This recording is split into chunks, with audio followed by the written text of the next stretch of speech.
Good afternoon, everybody. It's Victoria in the training department. And we are going to talk about Dotloop basics today. Before we get started really quick, I want to remind everyone that you are muted. So if you have any questions as we go through, locate that question panel or that question section in the GoToWebinar control panel and type your questions in there, and I will try to monitor those as we go. I might just stop a couple of times and look and see if anybody has any questions about anything. But other than that, we are going to go ahead and get started here. I'm going to collapse my panel. Hopefully everybody can hear me okay and see my screen. I am on my Dotloop homepage, so I'm already logged in, and obviously I don't have any loops that you can see on my home screen. You might have some if you've started some transactions or have been playing around. I have everything that I'm not using currently hidden, so that's why my home screen is pretty clean. But let's go ahead and get started. So we're just going to walk through how to make a loop and all of that. So the very first thing is up in the upper right hand corner, you see that blue add loop button. So I'm just going to go ahead and click on that guy. And then the first thing it's going to ask for is a loop name.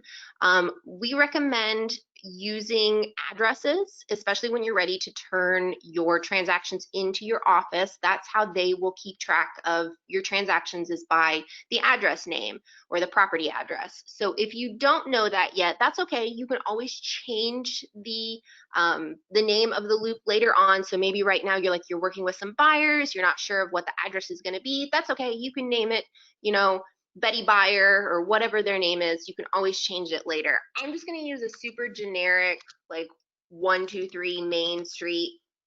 And as you might notice, as I start typing, I'm getting some things that are dropping down here.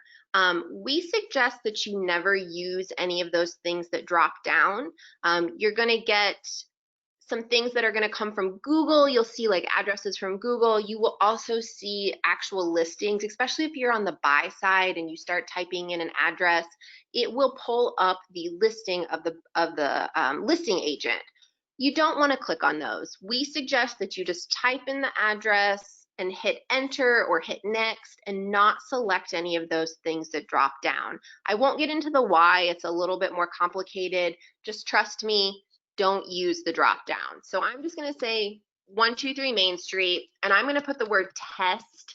That way I know that this is just a test loop that I'm using for training and it's not an actual transaction, just for my peace of mind. And then also if my admins were to stumble across this, they know that it's just a test. It was just Victoria, playing around. So I am going to type that in, and then in the lower right hand corner, I could hit enter, or I can just hit, hang on, sorry, my question panel's in my way. I can just hit continue. So I'm going to hit continue down here. Whoops, I went one too many.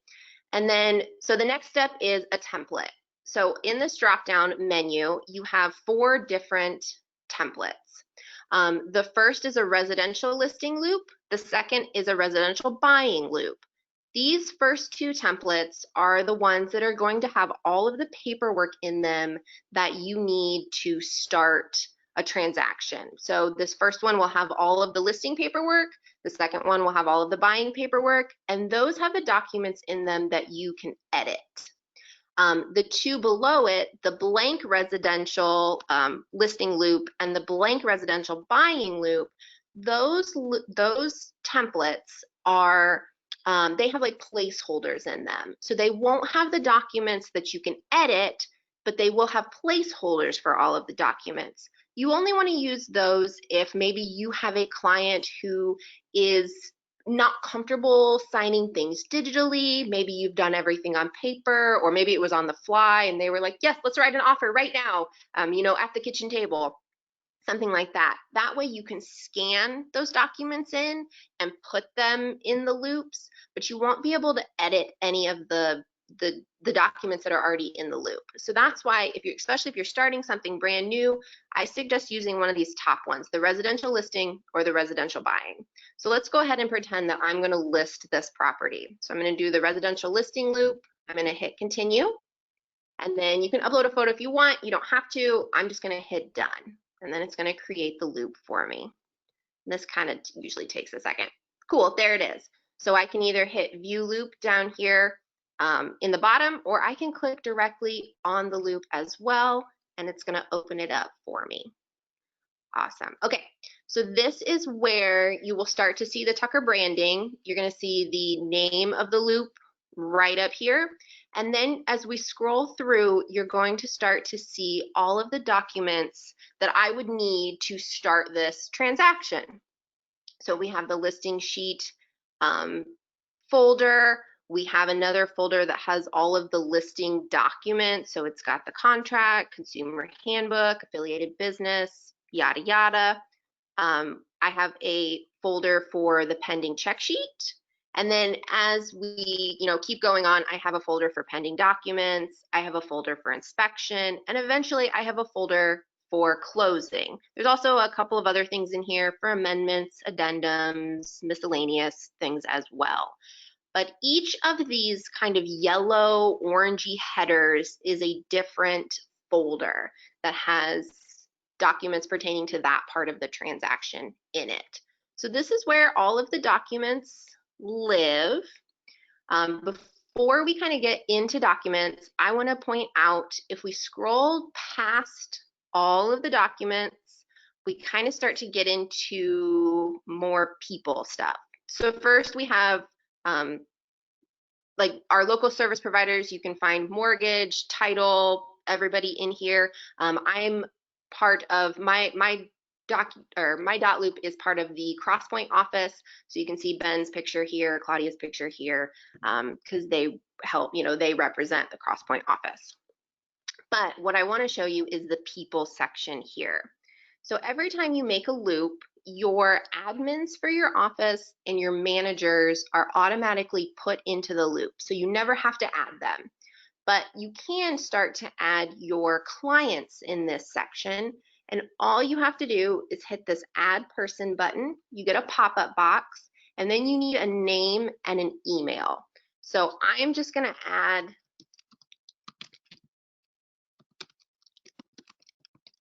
Christy as fun here.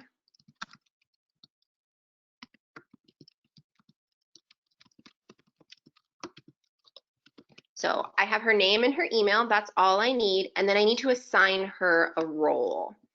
So we are going to say that she is a seller. It's going to prompt me if I want to keep adding more information. I can, but I don't need to. The only thing you absolutely need is a name and an email. If you were to have two sellers or two buyers, they do need to have separate emails. That is just for security reasons. They can't sign from the same email address so that you know actually who is signing it. So that's just a question we run into a lot of, like, hey, my sellers only have one email. They have to set up a second email. And then I am just going to hit add person. And now you can see that it's added Christy to my loop, and she is a seller. And that's going to come in handy as we sort of start filling out paperwork. In the long run, some things are already going to pre-populate. Okay, so I just wanted to point out this is where you have a people section. You can also go in and edit anybody at any time. So if you spelled something incorrectly, you can come in here and edit. You just hit those three dots that are alongside their name, click edit, and it'll let you change anything in there. Okay, so this just shows where my people are, and then let's come back up to my documents.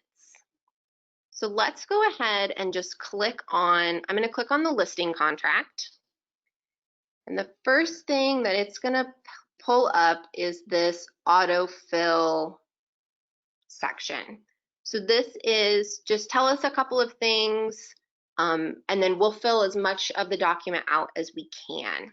So you can see here, because I'd already put Christy in here, it knows it's already assigned her as seller number 1. If I had another seller and I hadn't put them in the loop yet, I could add them here.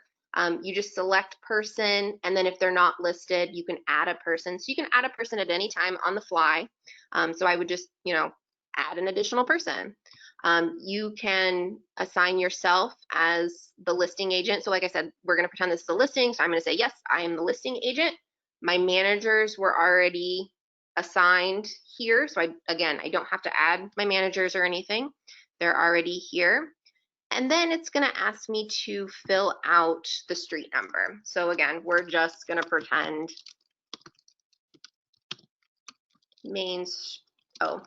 street number, street name,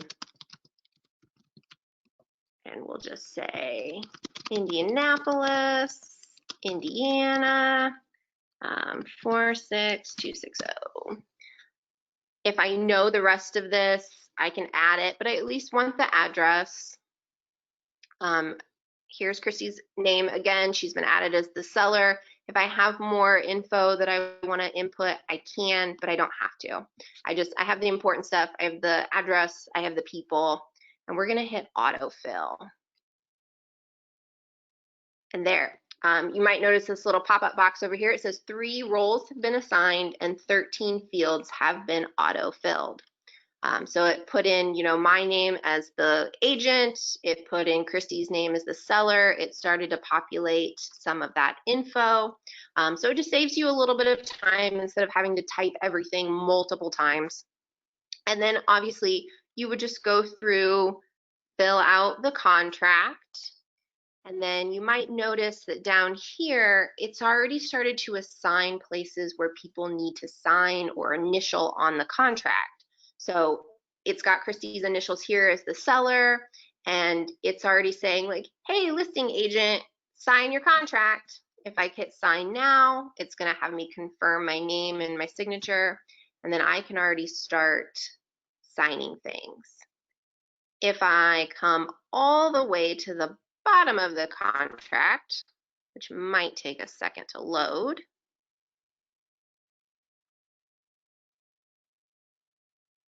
There we go.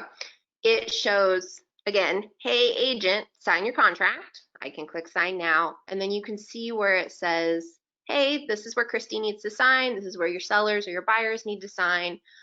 Once you have this ready for them to sign, once you have it all filled out and you're ready for them to sign it, you just have to come up here where it says save and share. It might just say share if you've saved it recently, but it's always going to be this orange button up here that is the share button. So if I click on share, it's going to pop up and it's going to say, okay, who needs to sign this? It's got a spot for my seller to sign and my manager needs to sign this. This is also where you can change the level of what they can do. So default is can sign. So the permission default is can sign, but I can change this. I can do a view only. So maybe you're not ready for your clients to sign it yet. You just told them that you would put something together and send over for them to look at first. You can do view only. If it's something that they need to fill out, like maybe the seller's disclosure, you can change it to can fill and sign. That means that they have a little bit more editing power on the document. If you do have like 2 sellers, you only want to give one that power to fill and sign. So maybe it's Mr. and Mrs. Seller, and you say, Mrs. Seller, I'm going to let you fill out the document. Mr. Seller, you're just going to sign it. So you only want to give her permission to can fill and sign. We never use can edit in private. You can ignore that and pretend it's not there. But the default is can sign because obviously we only want our seller to sign our contract. We don't want her to edit any of it. And then you can enter a custom message down here if you want. There's room to say like, hey, please, per our conversation, here's the contract. Please sign at your earliest convenience, blah, blah, blah. So I'm going to uncheck Crosspoint managers so that David and Jimmy aren't like, what is this? But normally I would send it to my managers. I'm going to send it to Christy though, and I'm going to share that with her. And then awesome, it says this document has been shared and we're just waiting on others to sign. So I'm going to hit done. So that's just like the super basic of coming in, obviously we would fill all this out, sharing it for a signature. So I'm going to hit this back arrow up in the top, and I'm going to go back into my loop, and I'm going to show you what it looks like now that I've shared that with her. So now if I come back to the listing contract, it says waiting on others. And if I hover over this, it says still waiting on Christy to sign. If I'd had 2 sellers and one had already signed it, it would say, you know, so-and-so is signed. We're still just waiting on Christy. If neither of them had signed it, it would say waiting on, you know, Christy and Dave to sign. So that way you can kind of keep track and see what's up. You don't have to go into the document. You can see that there. She gets an email saying that I have asked her to sign something. It's super user-friendly. They just click through. It kind of directs them where to sign. They can stop and scroll and read all of it, but it sort of jumps them to where the signatures are in all of the documents to sign. And then you, once they've signed, you will get an email notification saying that, hey, she has, you know, your clients have signed.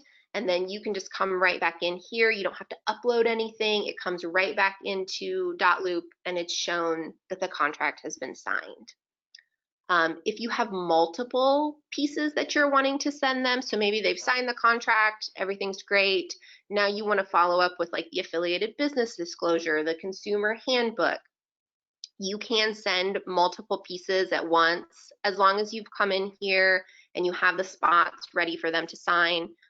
You can select, you know, let's say like I want them to sign the consumer handbook, affiliated business, maybe we need a lead-based paint. Since I have selected multiple pieces, I can come up and now at the top here, I get this share button.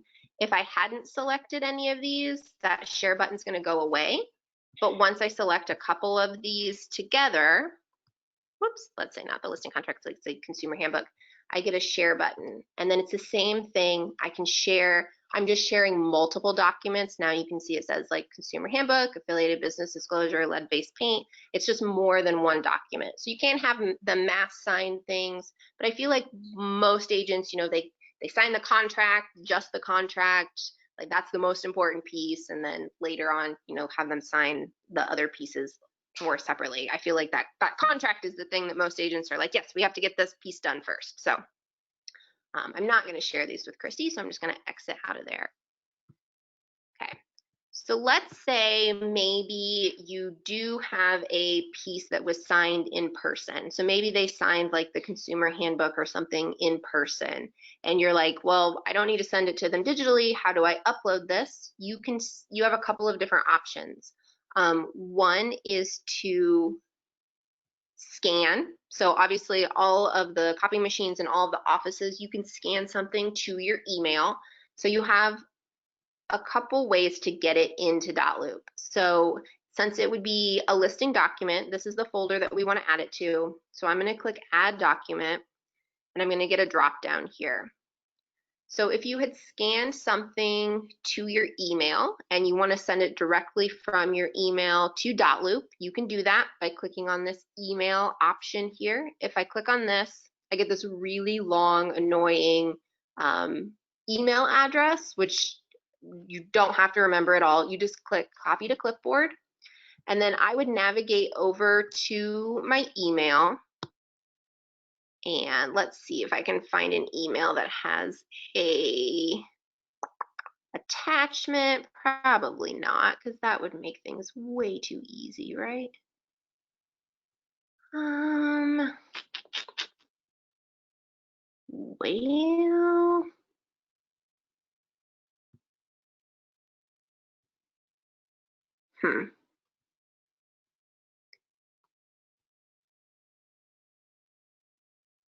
wait, here, there might be one in here. Okay, so let's say that like this is an attachment. So all I would have to do is I would click forward. I would paste that really long email or email address that I'd copied from Dotloop, and I would hit send. And the cool thing is that it sends it from my email directly into Dotloop, and it would drop it in the folder where I need it to go. Each one of the folders has its own email address, and so it goes right where I want it to go and would live there. Another way to add a document is maybe I don't have it in my email, maybe I have it on my computer. I've downloaded it and it's a document that's like living on my computer. So I just want to upload it into Dotloop. There I would click Browse, and when I hit Browse, it just opens like my file finder that lives on my computer, and then I would navigate to wherever it is. So it opened up my downloads. Maybe it's on my downloads, maybe it's on my desktop or in other documents. I would just go to wherever it is. I would click on it and then hit open.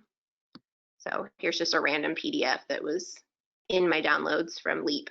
And so here, now this PDF has been added to this folder of listing documents. Another way to add something is in templates. So maybe I need like an addendum or something like that. This is going to open up the library of documents that are all in Dotloop. So even though you're given sort of like the basic documents to start a transaction, there's a lot more other documents that are available to you in Dotloop in the library. So if you ever need something else, you can just go in here and find it. You're gonna probably spend most of your time in this library here, which is the FCT IAR residential documents. So those are the Indiana Association of Realtors that we have sort of Tuckerized. That's why it has the FCT in front of it. In the regular FCT forms, these are more of like our internal docs. So like pending check sheet, you can see referral fee, disclosure, stuff like that. So these are probably the two that you're going to use the most, but just know there's a bunch of other stuff in here. The search bar is your friend. Because there are so many documents in the library, you can always just start searching. There, I just put in add, and you can see I've got like the COVID addendum came up first, but like here's the addendum to the purchase agreement. Maybe I want to add one of those. I just check it. I say copy. It's going to import it. It's done. And then you can see I've added it right here. So those are just a couple of ways to add additional documents to your loop, whether it comes from the library, templates, or your email, or somewhere it's a document that's just like living on your computer. You can always upload any of that into Dotloop. Before I sort of navigate away from that, I want to show you that you can add signatures to documents that you've uploaded. So like this document is just a PDF. So if I open this, this is just a random piece I pulled off of my computer. But let's say this is something that I had scanned in. Maybe one of my sellers had signed it in person, but I need my other seller to sign it. I can do that by adding a signature. So all I've got to do is come up here to the add, and it gives you a bunch of options. You can add initials, check boxes, all kinds of things, but usually it's a signature. So I'm going to click add signature, and then I'm just going to come down here and click, and you can click, you can set it wherever you need it to be. And then it wants me to assign it because it needs to know who needs to sign this. And I can click assign field here or up here. And then again, it gives me a drop-down list of the people that are already in my loop. If it was not for one of these person, again, I can add a person. If I could stay on the thing, I can add a person at any time. If I click that, it's just going to ask me, who is that person I need to add? So let's just say I want to assign, this is my seller, Christy, sign here. And then you can see I get that share button up here again in the top. It's ready to share and send off to whoever it is that I need to have them sign. So I'm going to click the back button, and it's going to say, do you want to save? Yes, I'll save it, but I haven't shared it with her. Don't want to keep bombarding her with emails this morning or this afternoon. So there is just sort of like a super basic example of how to add documents into Dotloop. So what do you do when you're ready for your admin to finish the transaction. So whether you're listing or you're on the buy side or you're, whatever, you're listing, you're pending, you're closing, you're done, you're ready to move on. So what you want to do then is submit to your admin. So obviously you share with clients for signatures and things like that, but you submit to admin. So if this was a real listing, I would want to submit both of these top folders. So I would want to submit my new listing sheet and BLC, and then I would want to submit all of my listing documents. So up here in the top, there is a submit for review button. I'm going to click on submit for review. And I'm going to say, yes, I want the new listing folder, and I want all of the listing documents. And then there's a little box that says, why are you submitting for review? This is super helpful for your admin to leave them a note of kind of what's going on. So today's Monday, maybe I'm not going to have photos for this listing until tomorrow, and we don't want it to go live until Wednesday. It's super helpful to let your admin know that, hey, it goes live Wednesday at 2 o'clock, please, something like that. If it's a pending, it's really helpful to drop a note in here about earnest money. Maybe the earnest money is going directly to accounting, or you're expecting it to be dropped off at the office that day or something. It's just really nice to sort of let your admin give them a heads up so that they know what's going on, so that they don't have to stop and contact you and interrupt you doing something. So just as a former admin myself, I strongly urge you to use the little box to give your admin some some context of what is going on with this transaction. I am going to write test in here just so that my admin know that this is a fake they can ignore, but I'm going to hit submit, and then it sends it. It's been submitted for review. And so now, next to these folder headings, it says submitted to LC, which is the listing coordinator, and submitted. So then they will go in, any of the admin in your office, they get an email notification, and it says, hey, so-and-so has submitted for review, so that they know that they have something that needs to be done. And then they will go in. If everything looks good, they will approve it, and you'll see this change to approved. If you're missing something, they'll let you know, and then you'll see these change. So there's sort of the next part of how to submit. And then, like I said, once they have either let you know that you're missing something or approved it, you'll get another notification as well. So just a couple super basic, other kind of basic like housekeeping tips. I mentioned at the beginning, if you need to change your loop name, you can just by clicking on it. You click on the name, it sort of takes you into this screen where you can edit. And if I click on that again, it lets me type. So I can change the loop. So, if it was Mr. and Mrs. Buyer, and like now we know exactly what property that we're putting an offer on, we can change the name to the name of that the property address. So that's where you can change that kind of stuff. It also lets you edit some other things in here as well. I'm going to head back to Loop to come out of this screen and come back in here. You can also, you might see like your Loop statuses be updated by your admin. So if this was, an active listing, or maybe I'm in the pre-listing stage, once it's under contract, they might change it to under contract. I know we did at the Crosspoint office, we would always change these. So you can change them, or you might see your admin change. Once you're done with a loop, you also have the ability from this screen to archive a loop, and I'll show you what it looks like when we go back out, what an archive loop looks like. Once something goes into Dotloop, it never comes out. You can't delete anything at any time, but you can archive things. So that goes for individual documents in a loop. Whoops, let me go back. Individual documents in a loop, entire folders in a loop you can archive. And you can do that by clicking on the three little dots. So whenever you want some more options for something, always sort of look for these three little dots. Those give you power to kind of edit that section. So if I had a folder in here that I wanted to get rid of, I would just click on the three little dots on the header of the folder, and I could click archive.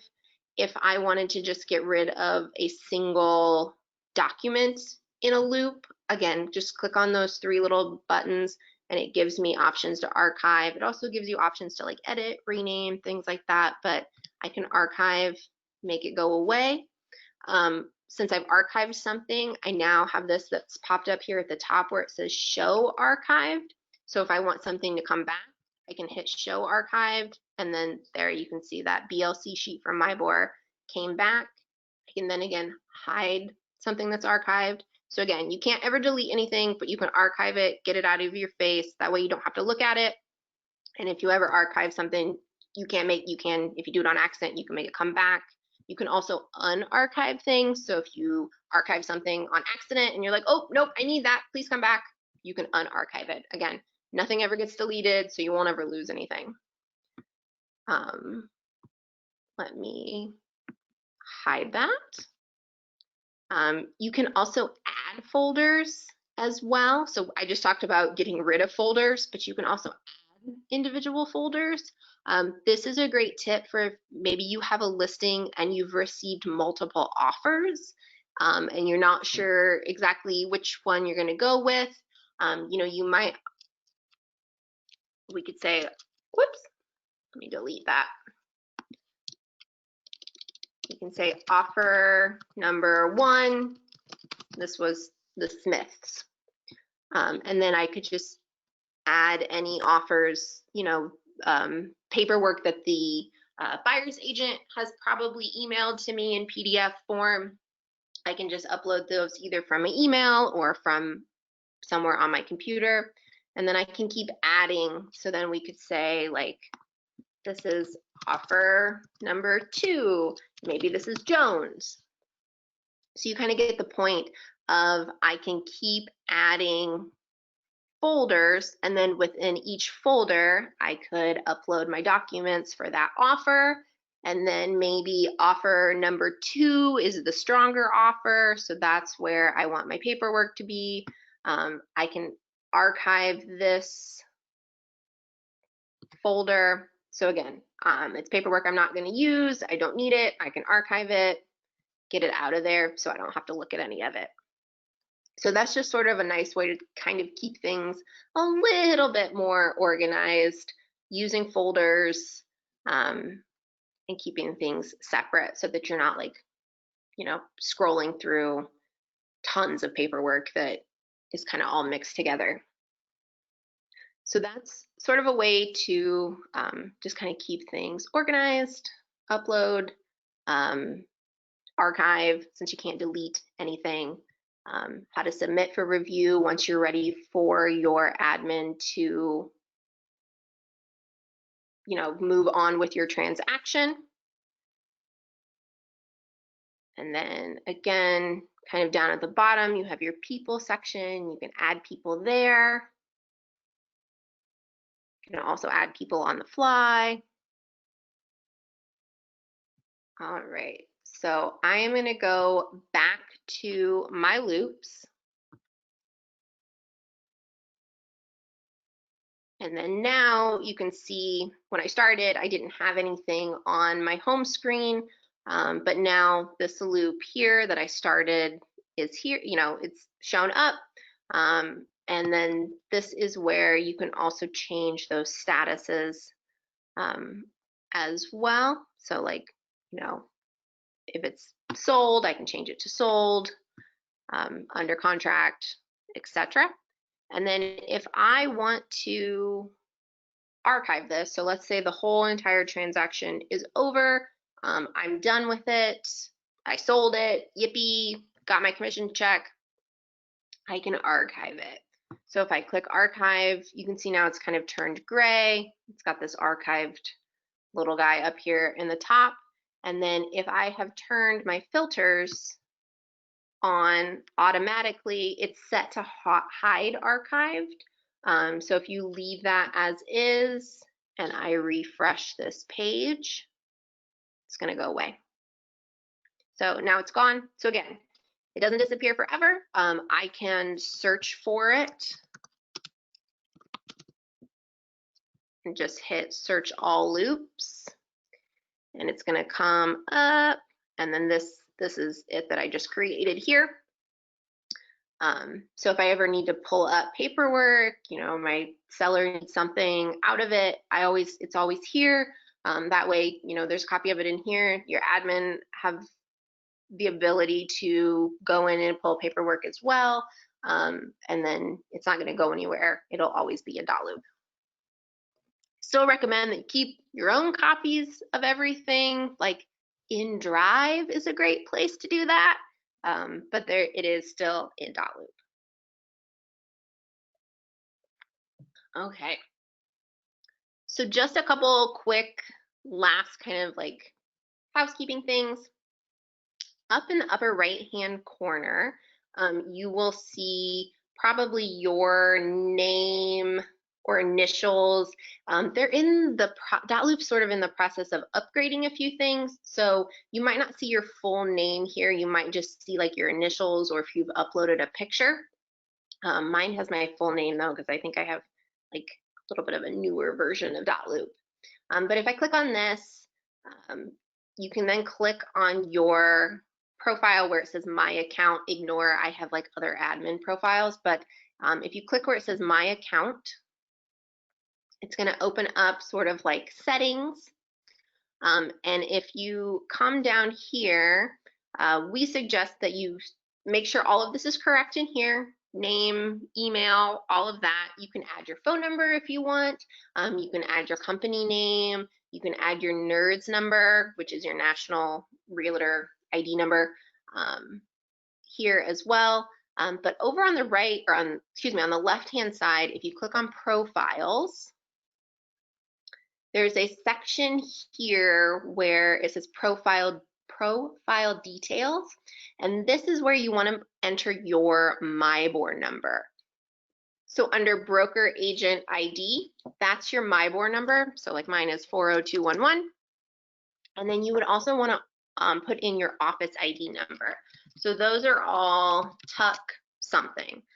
So like Crosspoint is Tuck 06. I know Keystone is Tuck 10. I think Meridian is Tuck 14. So you can enter those. Your license number is your real estate license number. So it probably starts with an RB and then a pretty long series of numbers. You can enter that if you want. It only populates in just a couple of places, if any, but at least having your MyBOR number and your office number in there is really helpful, because those will auto-populate in places on like contracts, like on a purchase agreement. It asks for the office ID number, your MyBOR number. Those things will auto-populate if you have them saved in here. So if you make any changes, make sure you save. And if I keep coming down a little bit, there is this place for notification settings. The default is that they are all turned on. You don't need to have all of these turned on. You can turn off like compliance, let's see, compliance review notes, compliance status of a loop updated, my office adds a tag. You can turn off some of those. You obviously want to keep it on for like once a document is signed, a document is shared, if your signature is required.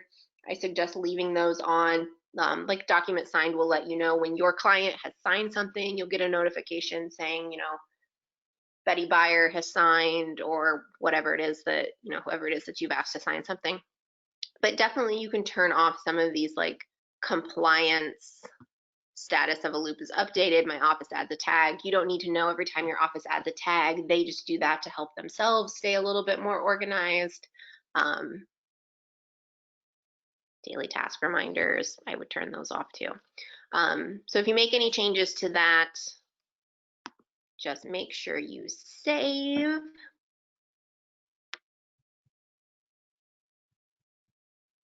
And then I'm going to go back to my loops. And then, like I said, because I archived that other one, it is gone. So there's nothing on my dashboard. Nice and clean. And that is it. That's just sort of the super quick overview of Dotloop. If anybody has any questions, feel free to type them in the panel. I haven't had anything come in while I was talking, so maybe that's a good thing. I don't know. Other than that, that is everything that I had. If you guys have any more questions, feel free to shoot me an email at any time. It's victoria.thomas@talktotucker, or you can always email tuckertraining@talktotucker.com, and Christy and I can answer any of your questions. But that's all I had. I hope everybody has a great afternoon. Thank you.